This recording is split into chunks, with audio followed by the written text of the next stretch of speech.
कारण ती भूमिका जाहीर करण्याचा जो अधिकार आहे तो दोन्ही पक्षाच्या प्रमुख नेत्यांचा, म्हणजे माननीय उद्धव ठाकरे आणि माननीय राज ठाकरे हेच एकत्र येऊन आपल्या भूमिका जाहीर करू शकतात.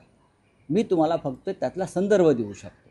नाही, पण राऊतसाहेब, दसरा मेळाव्यानंतर, कारण आता निवडणुकांना अवघे 3 महिने शिल्लक आहेत असं म्हटलं जात आहे, तर दसरा मेळाव्यानंतर अधिकृतरित्या दोन्ही पक्षांमध्ये जागा वाटपाचा फॉर्म्युला असेल किंवा अन्य काही राजकीय विषय असतील, यावर बैठका सुरू होतील. बैठका सुरू झालेल्या आहेत. पत्रकारांनी अधिक माहिती घेतली पाहिजे की नक्की पडद्यामागे काय चाललं आहे. ज्या अर्थी आम्ही निवडणूक लढवण्यासाठी एकत्र येण्याचा विचार करत आहोत किंवा केलेला आहे, त्या अर्थी 90 दिवसात निवडणुका येणार आहे आम्हाला माहिती आहे. दोन्ही पक्षाच्या प्रमुखांना माहिती आहे, प्रमुख नेत्यांना माहिती आहे, आणि त्या संदर्भातली कार्यवाही सुरू झालेली असते ना.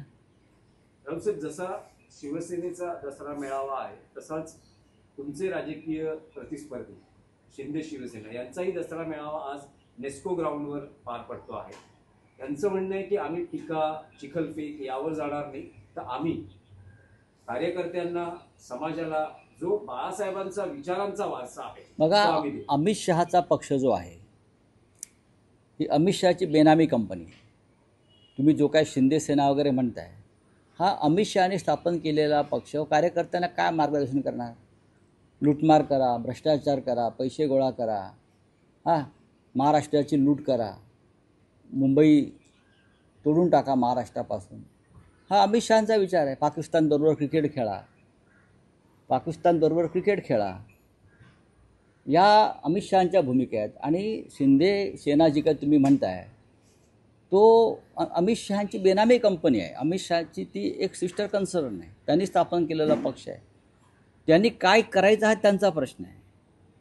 पण आम्ही इतकंच म्हणू की मोदी आणि शहा आल्यापासून मुंबई महाराष्ट्रामध्ये गद्दारांचे मेळावेसुद्धा होऊ लागलेले आहेत.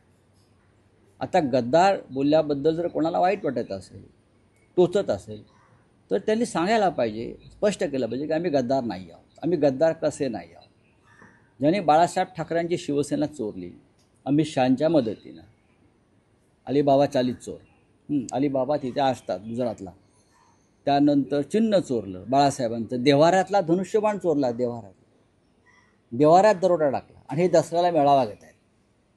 हे कोणाला पटेल का? महाराष्ट्राला, मराठी माणसाला मला सांगा ना तुम्ही, हे कसले मेळावे घेत आहे?